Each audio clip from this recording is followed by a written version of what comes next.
PQ is a question कुछ height and distance से related है, आप ऐसे समझे, ऐसा लिखना पड़ेगा।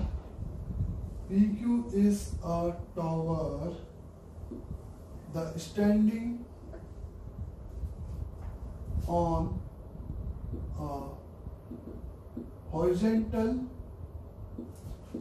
plane. The QB, its foot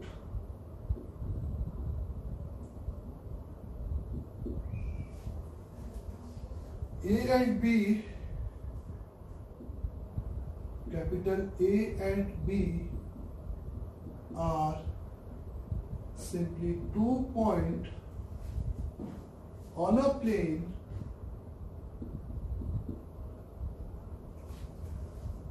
such that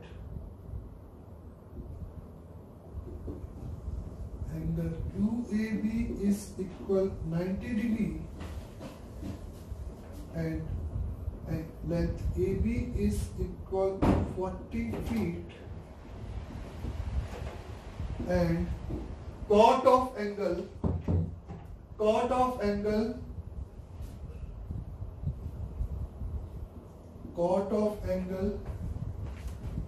PAQ is equal to 3/10 and chord of angle PBQ is equal to 1/2. Then find the height of tower. PQ एक टावर है जो कि इस तरह से स्टैंड है और उस स्टैंड पे अपन इसको 2 पॉइंट से देख रहे हैं, समझ में आ रहा है, जिसके लिए QAB आपका 90 डिग्री है, QAB आपका 90 डिग्री है और AB की लेंथ आपको गिवन है और आपको इस तरीके से है। तो मेरा सिंपल सा कहना है कि सबसे पहले आप ये बात समझ लो कि अगर कोई भी टावर को आप उसके इस तरह से बेस से देख रहे हो तो अगर उसकी हाइट h है और उसका एंगल ऑफ एलिवेशन अल्फा है तो उसके फुट से उस पॉइंट का जो डिस्टेंस है वो आपका h का कॉट अल्फा होगा। ये स्टेटमेंट के लिए अगर हमारे पास 3D जैसे स्ट्रेट लाइन है तो कोई दिक्कत नहीं होती, यहाँ से सर्कल, ऐसे बहुत सारे ऐसे क्वेश्चन बनते हैं जिसमें वो ऑब्जर्वेशन पॉइंट उसके साथ कोलिनियर नहीं होता है, तो उस केस में हम केवल ये h का कॉट अल्फा स्टेटमेंट यूज करेंगे।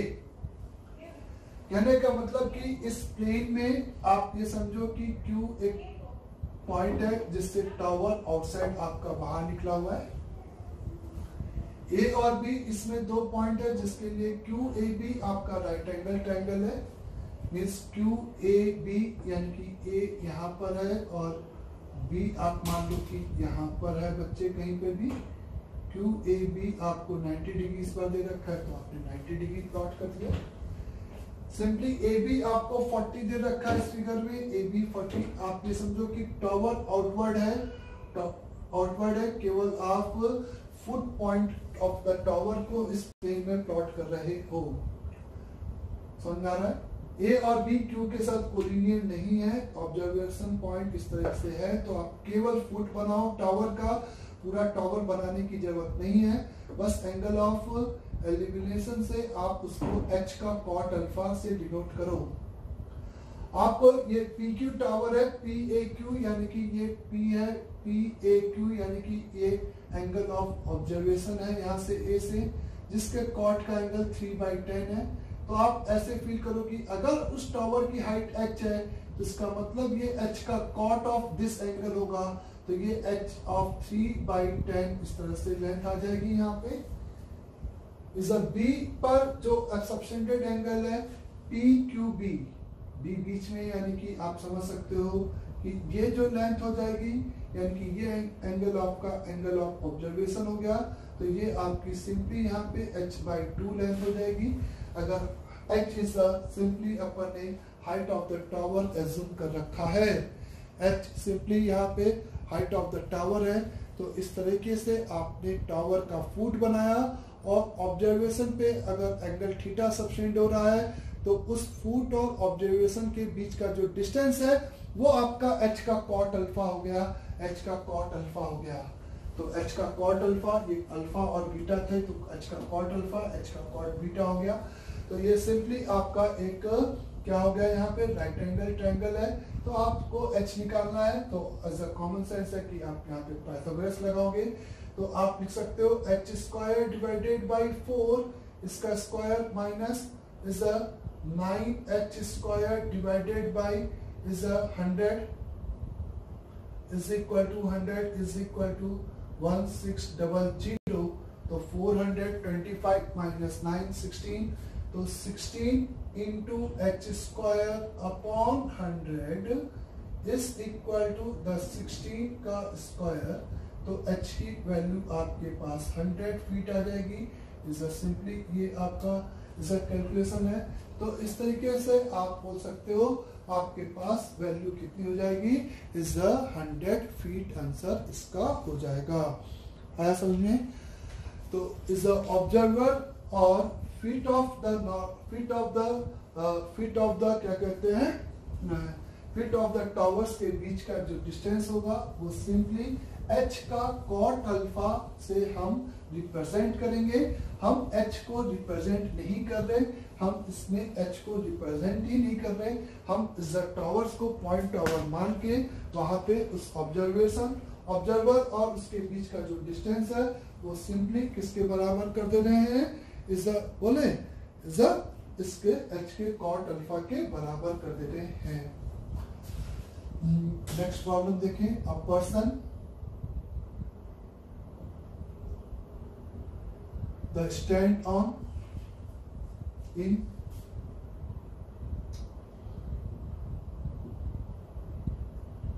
the diagonal produced of a square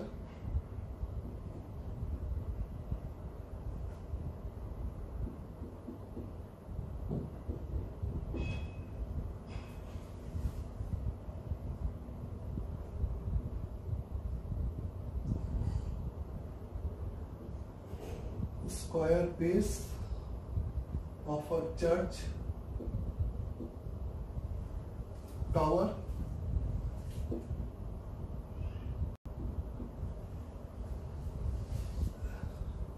at a distance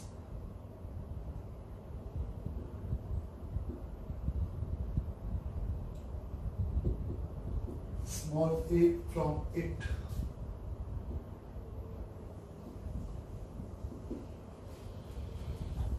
and observe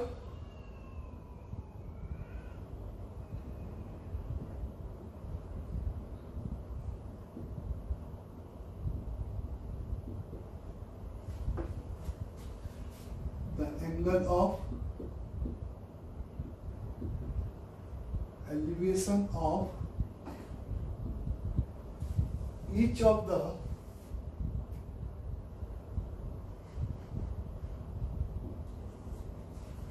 outer corner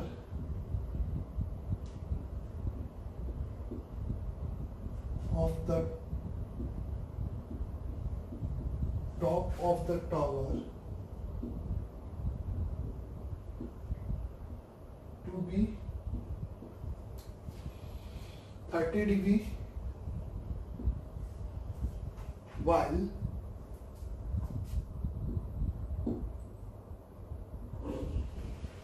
that मतलब elimination of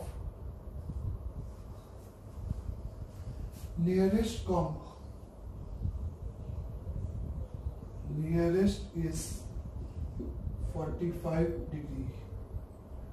Then find the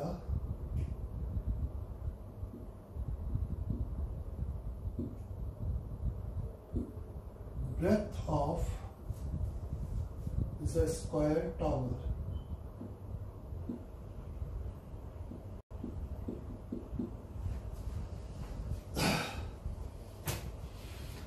question एक बार पढ़ लिया जाए। कहा गया है कि एक पर्सन खड़ा है एक स्क्वायर बेस का चर्च टावर है, मतलब कि आपका बेस स्क्वायर है और इस तरीके से सिंपली आपका ये बेस है, एक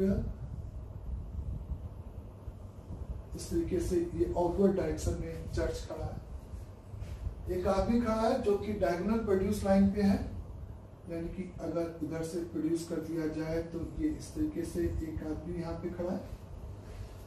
तो ये इस तरह से टावर है, तो इसके जस्ट ऊपर वाला जो पॉइंट होगा वो आउटर, ये इसको दिखेगा, ये वॉल दिखेगी, इस तरीके से आपको फील होगा।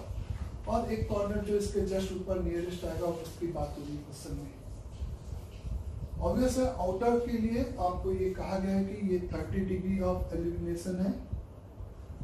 अगर ये 30 डिग्री है, यानी कि अगर उसकी हाइट h है टावर की, मतलब चर्च की, तो ये आपका h का cot 30 डिग्री हो गया। यहाँ पर सिमिलरली ये भी आपका डायगोनल लाइन पे है, तो h का cot ओवर 30 डिग्री हो गया। सिंपली फिर कहा गया था कि 30 डिग्री, जबकि is a while that of the nearest point का, ये आपका h का cot 45 ये लेंथ हो गई, h का cot 45 ये लेंथ आ गई। आपको ये ब्रेथ b यहाँ पे निकालना था।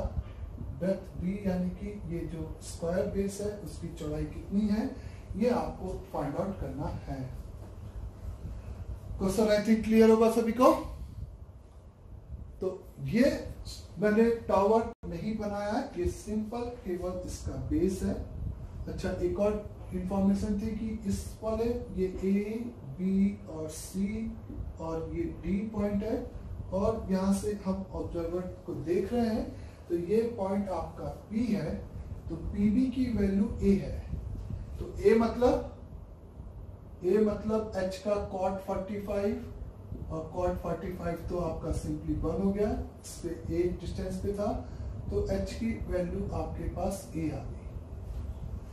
अब आप क्या काम करोगे यहाँ पे, तो सिंपली आप इस 2D फिगर में, ये 3D फिगर नहीं बना रहे हैं, 2D फिगर ही है। सिंपली डायगोनल आपको 90 डिग्री पे इंटरसेक्ट करेंगे। ये B है, तो ये आपका B का √2 है, ये आपका B का √2 है, और इस एक राइट एंगल ट्रायंगल में हम सिंपली पाइथागोरस जैसी चीज अप्लाई कर सकते हैं, बोले तो ये आपको इसका पॉइंट ऑफ इंटरसेक्शन मान लेते हैं। ये सिंपली एक राइट एंगल ट्रायंगल में तुमने क्या लगा दिया, पाइथागोरस लगा दिया। तो h के cot 30 यानी कि h square into 3 is equal to the b by √2 यानी कि b स्क्वायर बाई 2 प्लस ये पूरी लेंथ यहां से यहां तक कि h plus b by √2, h यानी कि a प्लस b बाई √2 का होल स्क्वायर, और h की जगह पे वापस a रख दिया, तो ये सिंपली आपको 3a square is equal to b square by 2 plus a square plus b square by 2 plus is √2 का ab ऐसे आ जाएगा।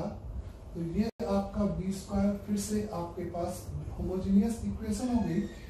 तो आप सिंपली यहाँ पे लिख सकते हो b स्क्वायर बोलो प्लस √2 का ab और माइनस का 2a square is equal to the 0। आपको b निकालना था, तो b में एक क्वाड्रेटिक हो गई, और इस क्वाड्रेटिक के आप सिंपली रूट जब निकालोगे तो आपको इस √2 का a माइनस √2 का a इज अ प्लस, या b बाई a में क्वाड्रेटिक बनाओ, माइनस अलाउड नहीं होगा, सिंपल सी बात है। तो 2a square plus 8a square divided by 2 ऐसा चीज मिलेगा क्या। तो यहाँ पे a कॉमन, तो आप सिंपली मेरे से कह सकते हो b is equal to the a divided by 2 multiplied by √10 minus का √2 इज अ b, यानी कि उस स्क्वायर चर्च के जो बेस यानी कि इज विथ डेप्थ थी, वो आपका सिंपली यहाँ पे a बाई 2 इंटू √10 माइनस √2 का ये लेंथ आपको यहाँ पर मिल जाएगा। एक बार आप कैलकुलेशन चेक कर लेना, 3h² देख लेना, है ना। बाकी तो cot 30√3 सब कुछ सही लग रहा है, एकदम सही है। तो इस टाइप से आपको ये प्रूफ करना था। यहाँ पर इसकी सिंपली लेंथ की वैल्यू ये होगी, ये आपको यहाँ पे बताना था। अंडरस्टैंड बच्चे? बस मोर प्रॉब्लम देखिए आप यहाँ पे पहले। तो मेरा कहना है कि 3D फिगर को 2D फिगर में बदल देने से आपका काम बहुत आसान हो जाएगा, अदरवाइज वो बहुत ही गंदा प्रॉब्लम हो सकता है। मतलब फिगर गंदा हो सकता है, प्रॉब्लम तो सेम वही है। हाँ, आगे देखो।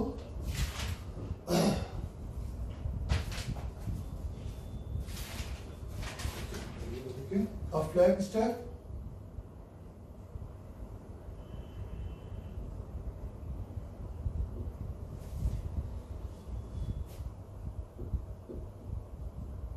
is on the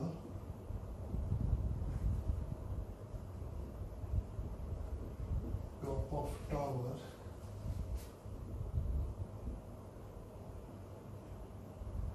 Person stand on horizontal plane, subtend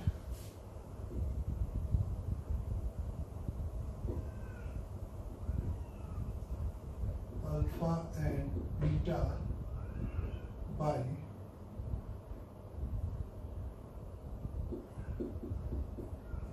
flag step and tower respectively.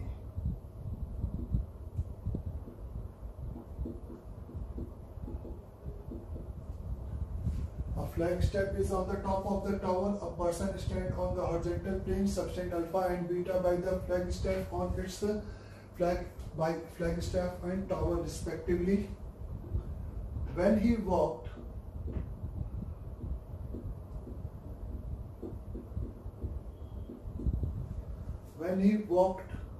toward the small a distance,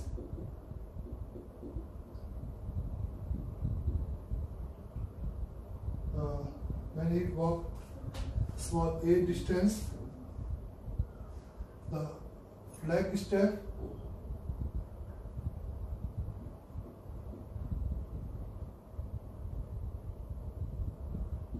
subtend same angle as before.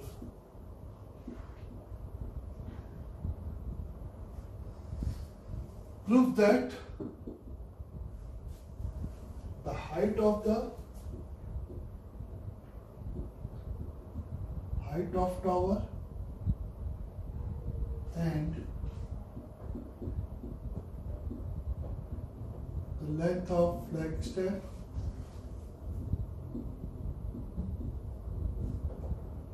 are respectively a sin beta multiplied by a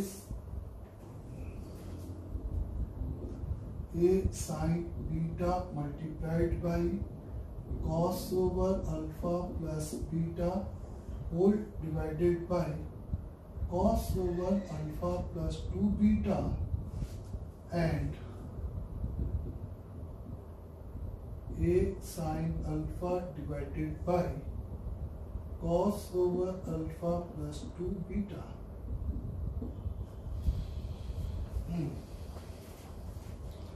question एक बार पढ़ लिया जाए, पढ़े देखिए क्या बोला गया और अच्छे से नोट्स करें कॉपी में। Now the flag step is on the top of the tower. A person standing on the horizontal plane subtend alpha and beta by the flag step and tower. ये है, इस बार ये आदमी यहाँ से इस तरह से सबटेंडेड एंगल है ये आपको अल्फा दे रखा है और ये आपको बीटा दे रखा है। जब वो दूसरा ऑब्जर्वर जहां से देख रहा है वो कोलिनियर ऑफ द है, इसलिए मैंने टावर और ये फ्लैग स्टेप बना रखा है। यहाँ पर जब वो एक डिस्टेंस मूव किया यहाँ से लेकर यहाँ तक, तो इस पॉइंट पर जो फ्लैग स्टेप है वो फिर से कहा गया है कि सेम एंगल अल्फा जो प्रीवियस बना रहा था वही सब्सटेंट कर रहा है। तो आपको हाइट ऑफ द टावर यानी कि ये x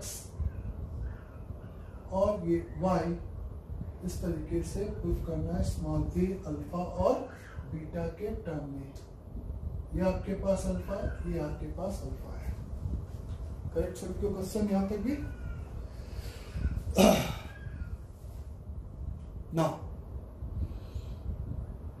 इसमें कोलिनियर है, आप सिंपली इसको थीटा एज्यूम करके इस एंगल ऑफ इंक्लिनेशन को थीटा, ये x का कॉट थीटा, और इस तरह से ट्रिग्नोमेट्रिक रेशियोज बार बार लगाने से बहुत आसानी से आंसर आएगा। यहाँ पे थोड़ा सा अगर ये आपका सबटेंडेंट एंगल अल्फा और सबटेंडेंट एंगल अल्फा है तो आप कह सकते हो कि ये पॉइंट और ये पॉइंट इस तरीके से सिंपली एक सर्कल में क्या कर जाएंगे, लाइक कर जाएंगे। समझ में आया आपको? ये क्लियर हुआ बच्चे? ये चारों पॉइंट इस तरीके से सिंपली आप इसमें लाइक कर जाएंगे एक सर्कल में, क्योंकि अल्फा और अल्फा अगर chord same side same angle subtend करता है, इसका मतलब कि ये चारों पॉइंट यहाँ पर हम कह सकते हैं कि एक सर्कल पे लाइक करेंगे। अगर ये सर्कल पे लाइक करेंगे तो आपको, अगर मैं इस एंगल ऑफ एंगल को थीटा एज्यूम करूं यहाँ पे, तो आप सबसे पहले ये देख सकते हो कि ये जो कॉर्ड है वो यहाँ पे बीटा एंगल बना रहा है, तो ये कॉर्ड सेम यहाँ पे भी बीटा एंगल बनाएगा। ये फील हुआ? ये आपने क्या किया कि ये साइकिल में लाने से ये कॉर्ड यहाँ से यहाँ तक कि ये कॉर्ड यहाँ पे अगर बीटा एंगल सब्सटेंट कर रहा है तो यही सेम कॉर्ड सेम साइड में सेम एंगल सब्सटेंट करेगा, यानी कि यहाँ पर भी ये बीटा के बराबर हो जाएगा। और alpha plus beta plus theta आपका 90 हो जाएगा, क्योंकि ये आपका 90 डिग्री है। तो आप मेरे से कह सकते हो alpha plus beta plus theta आपका 90 डिग्री के बराबर होगा इस ट्रायंगल से। तो थीटा की वैल्यू आपके पास 90 माइनस का अल्फा प्लस बीटा एक एंगल ऐसा होगा। हम थीटा को बहुत आसानी से किसमें कन्वर्ट कर सकते हैं? थीटा को बहुत आसानी से हम लोग इस अल्फा और बीटा में यहाँ पे कन्वर्ट कर सकते हैं। नाउ द दूसरा स्टेटमेंट, हमें x और y चाहिए था। अगर हमें x और y चाहिए तो मेरा कहना है कि ये x है, इसके सामने का एंगल बीटा है, ये x है, इसके सामने का एंगल बीटा है, ये a है, इसके ये इस वाले ट्रायंगल में अगर पकड़े तो ये x है, इसके सामने का एंगल बीटा है। या पहले इस वाले ट्रायंगल में बात करते हैं, तो अल्फा है तो इसके सामने की साइड y है। इस वाले ट्रायंगल में मैं बात कर रहा हूं, समझे आप? पहले इस वाले ट्रायंगल में ऐसे फिगर थोड़ा सा अच्छा, ये कोई दिक्कत नहीं, आराम से। ये लेंथ a है, ये एंगल सबसे पहले यहाँ पे कितना होगा? ये एंगल कैसे निकाल सकते हो?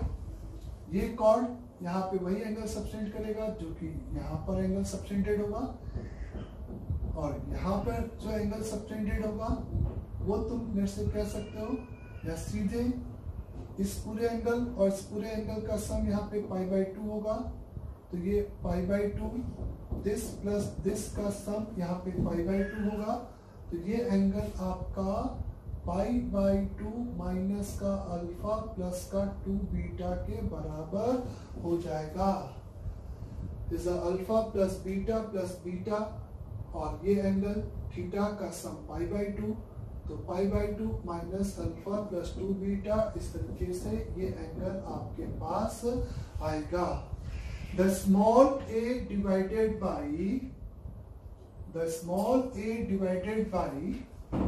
this side यानी कि साइन ऑफ, तो साइन ऑफ दिस यानी कि सीधे लिख दो cos of angle alpha plus 2 beta is equate with इस ट्रायंगल में साइन रूल लगा रहा हूं, ये वाले ट्रायंगल में, क्योंकि इसमें स्मॉल ए हमें पता था। तो ये लेंथ अगर मैं जेड एज्यूम कर लूं, यहां से यहां तक की लेंथ, ये यहां से यहां तक की लेंथ अगर z है, तो this is equal to the z upon sine of alpha plus beta के बराबर। समझाई ये स्टेटमेंट सभी को? z कौन सी लेंथ है यहाँ पे? z यहाँ पर ये लेंथ है, z यहाँ पर ये लेंथ है। बोलो, अगर आप फिर फर्दर मेरे से बोलते हो z, सबसे पहले ये x था, ये थीटा था, तो यहां से यहां तक की लेंथ x का कॉट थीटा हो जाएगा। ये क्लियर सभी को? x का कॉट थीटा और ये a और ये x, इस वाले ट्रायंगल से अपन बोल सकते हैं is x divided by is a plus x का cot theta is equal to the tan beta के बराबर आएगा। ये क्लियर सभी को? इसको उधर और इसको इधर मल्टीप्लाई करके x को एक तरफ लेके जाए तो x के साथ 1 माइनस का tan beta cot theta common निकल जाएगा। a का tan बीटा यहाँ पे आ जाएगा। थीटा की वैल्यू 90 माइनस का दिस रखोगे तो 1 माइनस का tan beta multiplied by tan of alpha plus beta is equal to a tan of beta, ऐसा लिख सकते हैं। इसको sin by cos लिखा जाए तो ये आपका x मल्टीप्लाइड बाई cos का angle alpha plus 2 beta divided by cos beta into cos over alpha plus beta, ये आ जाएगा सीधे सीधे बच्चे।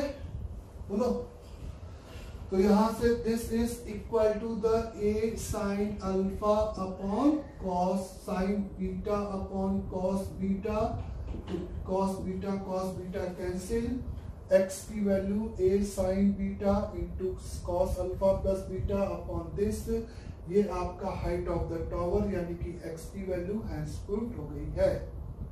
अंडरस्टैंड सभी लोग? अब आपको सिंपली यहाँ पे किसकी वैल्यू पुट करनी थी? y की वैल्यू और प्रूफ करना था। तो y को लेकर मैंने यहाँ पे आपसे कहा, y को लेकर मैंने आपसे सिंपली यहाँ पे कहा कि x a upon this is equal to, या साइन रूल की जरूरत नहीं भी है, अगर लगाना चाहते हो तो दिस अपॉन दिस आया, ये z आया, z को आप रिप्लेस कर सकते हो यहाँ पे सिंपली x प्लस वाई का sine of alpha plus theta से डिवाइड करके लिख सकते हो, या सीधे अगर अपन लिखें तो अपने पास यही बात है कि y plus x is equal to, सीधे यहाँ पे लिख सकते हो y plus x divided by x का cot theta, y plus x divided by x का cot theta is equal to tan का अल्फा प्लस थीटा के बराबर। y is equal to x multiplied by tan over alpha plus theta into cot theta minus का 1 के बराबर। यहाँ पे आप sine by cos, cos by sine लिखो, x की पुरानी वैल्यू छापो और आप देखो y की बहुत आसानी से आपको वैल्यूज मिल जाएगी, और थीटा की जगह पे आपके पास ये जो मैंने एंगल निकाल रखा है वो आप सब्स्टिट्यूट करोगे तो इस तरीके से आपको मिल जाएगा। तो मेरा कहना था सिंपल एक ट्रिग्नोमेट्रिक ऐसा से मैंने इस अल्फा और अल्फा इक्वल एंगल देखते हुए यहाँ पर इस तरीके से भी प्रोसीड किया जा सकता है। अल्फा और अल्फा इक्वल एंगल को देखते हुए इस तरीके से सिंपली यहाँ पे क्या किया जा सकता है, प्रोसीड किया जा सकता है ना बच्चे। तो ये अपने पास हाइट एंड डिस्टेंस से रिलेटेड प्रॉब्लम को भी हम लोग बात कर सकते हैं। और मैंने कहा कि अगर कोई ऑब्जर्वर पॉइंट कोलिनियर नहीं है तो हमेशा मैं एक पॉइंट टावर बनाऊंगा या पॉइंट बिल्डिंग बनाऊंगा, और पॉइंट बिल्डिंग की हेल्प से मैं आगे इसको प्रोसीड करूंगा। अंडरस्टैंड सभी को यहाँ तक? तो इस तरीके से अपन ने आज कुछ प्रॉब्लम किए हैं जिसकी हेल्प से अपन यहाँ पर फर्दर प्रॉब्लम करेंगे, है ना, मतलब कि सीट लगाएंगे। Okay bye.